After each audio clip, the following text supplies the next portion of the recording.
Hello दोस्तों, स्वागत है आपका नया वीडियो में।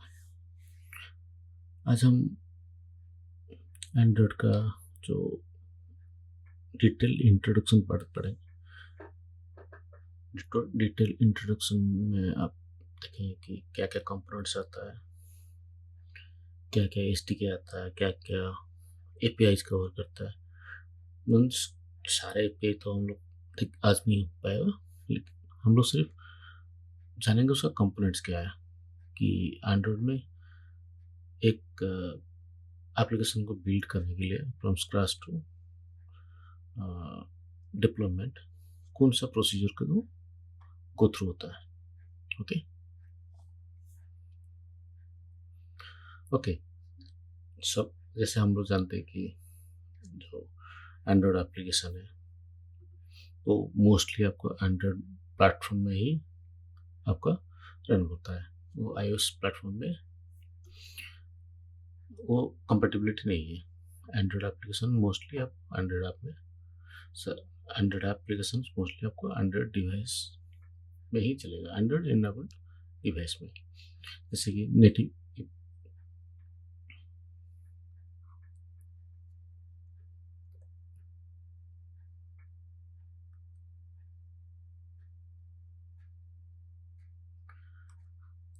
native platform mobile app development for Android involves creating applications specifically for Android operating system using tools, languages, programming language.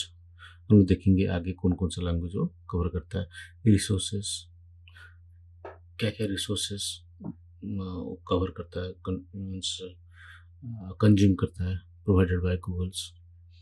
These apps are built to fully utilize capability of Android devices, offering optimal performance and access to all native features।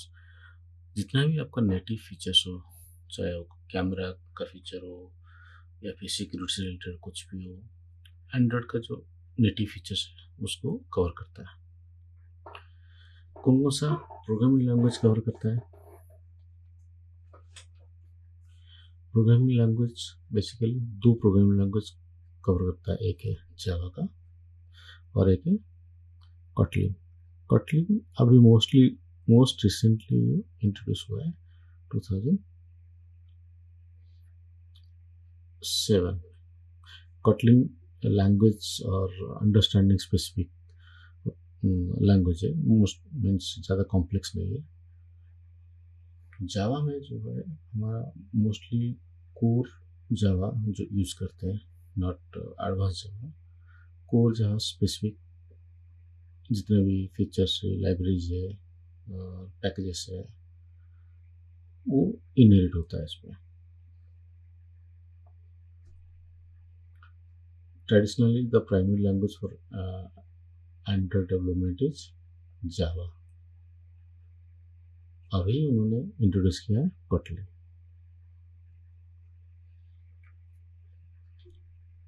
जो Android का जो development environment है ना, वो provide करता है Android studio. जैसे iOS का एक्सपोर्ट प्रोवाइड करता है, वैसे एंड्रॉयड का एंड्रॉयड स्टूडियो यूज करता है। तो official ID for Android development ये ऑफिशियल है। और इसमें हम लोग क्या क्या कर सकते हैं, जैसे हम लोग कोडिंग जो एडिटर होता है, डिबगिंग होता है, टेस्टिंग है, बिल्डिंग एंड्रॉयड ऐप्स एंड जो हम डिबगिंग और प्रोफाइलिंग एप्लीकेशन जो प्रोफाइल और परफॉर्मेंस जो स्पेशली वो परफॉर्मेंस रिलेटेड है वो। और जस्ट लाइक iOS में जैसे सिमुलेटर होता है, इस पे होता है एमुलेटर, एक वर्चुअल डिवाइस जो आपका लैपटॉप हो, डेस्कटॉप हो, उस पर रन होता है। एंड्रॉयड एच डी के एंड्रॉयड एच डी में आपको बहुत सारे कंपोनेंट्स आपको मिलेंगे, जैसे एमुलेटर्स है, एपीआई लाइब्रेरीज है, डिबगर है, एपीआई लाइब्रेरीज है और debugger and more. Developers use SDK to access Android native APIs. Android का नेटिव एपीआईज भी बहुत यूज करता है, जो फॉर्म से रिलेटेड हो, यूआई से रिलेटेड हो, फीचर्स लाइक कैमरा, एक्सेलरोमीटर, जो आपका कंपास और कॉल मैसेजेस, ये जितना भी आपका जो डिवाइस स्पेसिफिक फीचर्स होता है वो अलाउ करता है। जिसे बोला ना, जैसे हार्डवेयर से रिलेटेड जितना भी इंफॉर्मेशन हो, जैसे मैंने कंपास हो या फिर कैमरा से रिलेटेड हो या वॉइस से रिलेटेड हो, ओके, सेंसर हो, ओके, ये सब ये प्रोवाइड करता है। Sorry, Android API level, Android का एपीआई लेवल सो धीरे धीरे धीरे, जो एंड्रॉयड जब लॉन्च हुआ था उस समय कुछ बेसिक एपीआई के साथ उन्होंने लॉन्च किया था, फिर धीरे धीरे वो कुछ नया फीचर्स को एनहांस करते गए और उस फीचर्स को उन्होंने आज एपीआई उन्होंने वो रिलीज करते गए।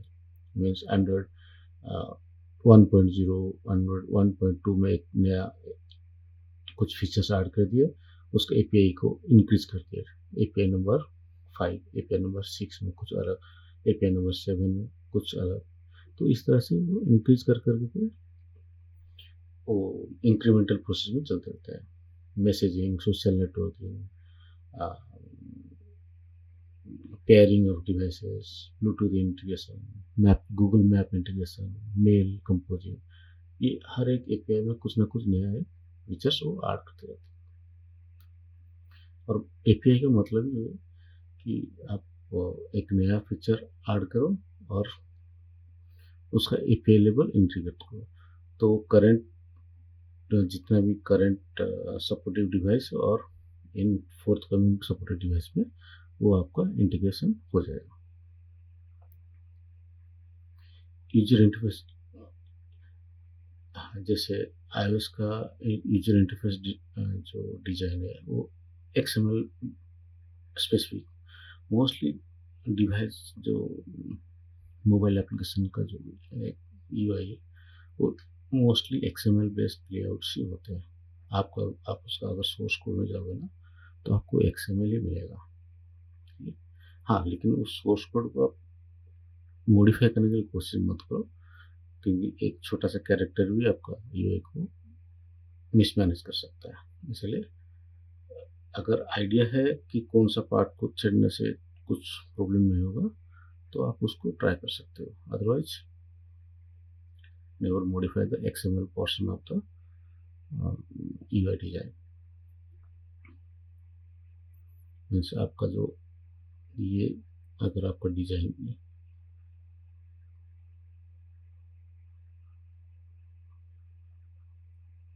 तो इसके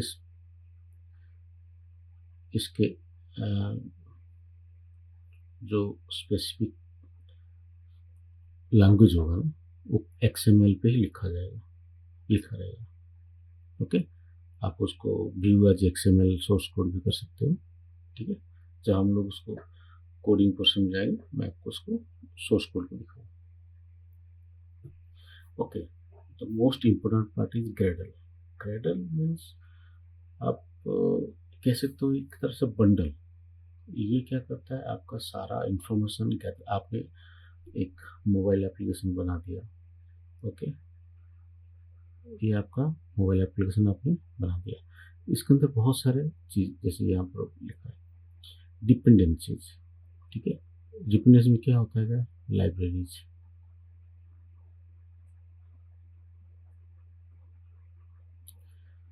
compiles code, packages, okay, third party libraries होता है, कुछ ग्राफिक्स होता है, ओके,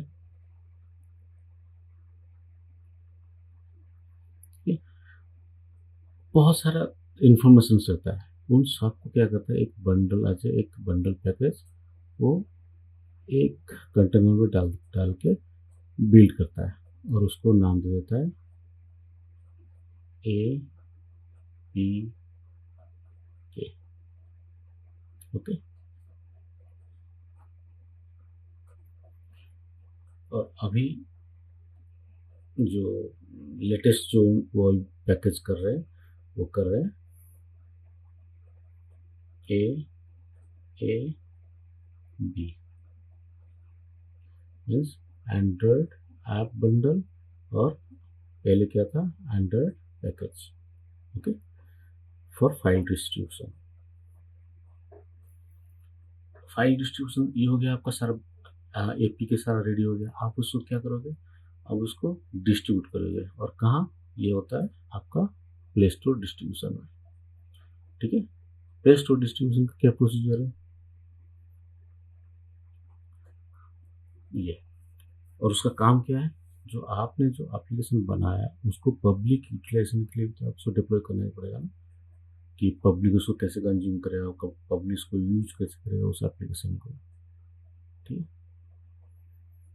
तो ये आपका प्ले स्टोर सारा रिस्पॉन्सिबिलिटी लेता है, और उसके लिए आपको क्या करना पड़ेगा, गूगल प्ले स्टोर के कंसोल अकाउंट में जाना है, सेटअप उसका आपका मर्चेंट अकाउंट जो भी है, ठीक है, एप्लीकेशन बनाना है, आप स्टोर में उसको लिस्टिंग करना है, और आपका जो डिस्ट्रीब्यूशन मीन्स जो आपका आपके तो कीवर्ड और डिस्क्रिप्शन डालते हैं, मीन्स आप अपने एप्लीकेशन के बारे में कुछ शॉर्ट इन्फॉर्मेशन आपको देना पड़ेगा, ताकि वो सर्च कंसोल में डिस्प्ले हो सके, इजीली सर्चेबल हो सके आपका एप्लीकेशन को ऑन ऐप स्टोर, ये sorry Google play store, okay, क्योंकि वो कीवर्ड स्पेसिफिक सर्च होता है ना, तो उस हिसाब से आपका सारा इन्फॉर्मेशन यहाँ पर प्रोवाइड करना पड़ता है। Create and upload Android app तो ओके, एंड्रॉइड ऐप को अपने अपलोड करके फिर थोड़ी देर बाद फिर आपका एप्लीकेशन अगर सही सारा इन्फॉर्मेशन सही है तो वो अप्रूव हो जाएगा। प्ले स्टोर ज़्यादा टाइम नहीं लेता है, वो इजीली अप्रूव कर देता है।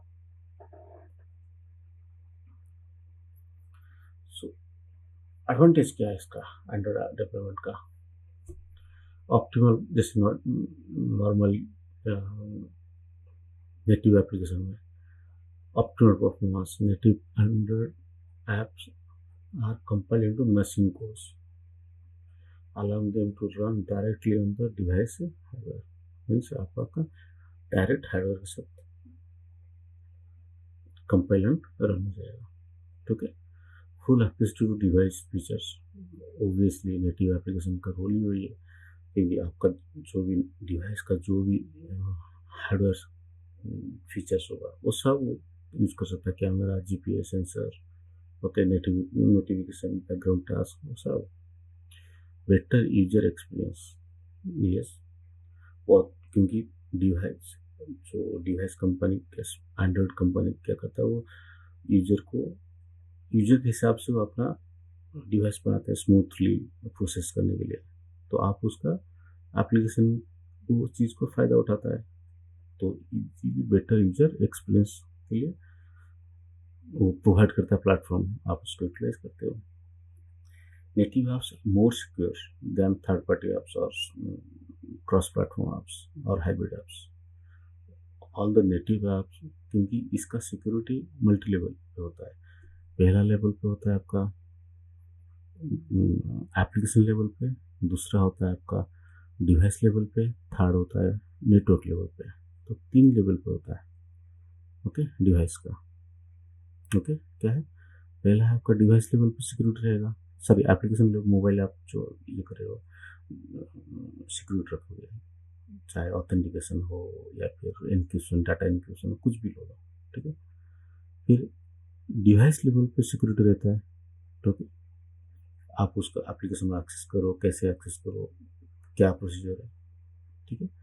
थर्ड है network related access security, network means जिस नेटवर्क में आप कम्युनिकेट कर रहे हो उसका भी एक प्रोसीजर होता है, ओके, सिक्योर एसएसएल के थ्रू एचटीटीपीएस रिक्वेस्ट भेजना पड़ता है, एनक्रिप्टेड डाटा भेजो, ठीक है, ये सब इस लेवल पे आप उसको मैनेज कर लेता है, और ये इजीली होता है नेटिव एप्लीकेशन के साथ, ओके। और बाकी तो नेटवर्क आप स्टोर डिस्ट्रीब्यूशन।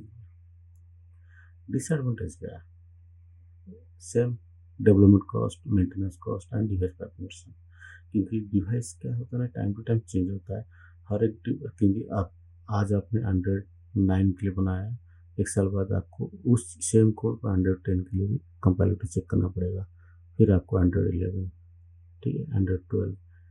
ये तो हो गया हार्डवेयर लेवल पे। सॉफ्टवेयर लेवल पे अगर उसका एपीआई में कुछ चेंजेस हुआ, आपको उसको एपीआई का कंपैटिबिलिटी चेक करना पड़ता है हर एक स्टेज पे। ओके, अगर एपीआई में कुछ चेंजेस है, फिर उसी हिसाब से आपको कोड पे इम्पैक्ट होगा, और उस कोड का इम्पैक्ट एनालिसिस भी आपको करना पड़ेगा। okay? तो उस तो इस तरह से क्या होता है, आपका मेंटेनेंस, ये डेवलपमेंट कॉस्ट भी बढ़ जाएगा और मेंटेनेंस भी। Okay, Android app request expertise in under specific language tools, which is obviously can lead to higher development costs. Maintenance in app also needs to be available on iOS. Exactly, अगर आपका application iOS में है और आपका Android में भी है, तो आपका दोनों तरफ आपको मेंटेनेंस करना पड़ता है। iOS का भी सेम अपग्रेड होता रहता है हर साल, तो उसको भी मेंटेन करना पड़ता है आपको, एंड्रॉइड में भी मेंटेन करना पड़ता है, उसका भी मल्टीपल डिवाइस है, इसका भी आपको मल्टीपल डिवाइस सपोर्ट कर देना पड़ता है, ठीक है। तो ये तो रहेगा। Android runs on wide variety of devices, yes. Android का जो डिवाइस रेंज है ना, बहुत ज़्यादा है। आईओएस से बहुत, आईओएस का तो एक लिमिटेड आप 6-7 मान के चलो, ठीक है, मीन्स लेटेस्ट -1 और लेटेस्ट अबव, मीन्स करंट अभी जो जिस डिवाइस में आप कर रहे हो, -1 मीन्स एक वर्जन लेस चलते हैं वो, फिर आगे का जो मान के चलते हैं कि आगे का तो सपोर्ट करेगा ही करेगा। ओके, तो हम इसे -1 और +2 करके हम लोग उसी हिसाब से प्लानिंग करते हैं।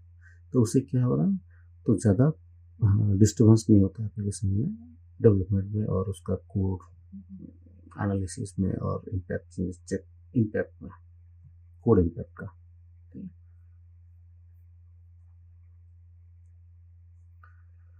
यूज केस क्या है, high performance apps with extensive use of device features, GPS, apps running seamlessly, GPS based specific apps, Bluetooth specific apps, camera specific apps, okay, जितना भी कुछ यूटिलिटी रिलेटेड apps हो गया, गेम्स हो गया, मीडिया रिच एप्लीकेशन हो गया, ये सब आपको, क्योंकि एंड्रॉयड का रीच बहुत ज़्यादा है, तो आप इसको आराम से यूटिलाइज कर सकते हो। Okay, thank you.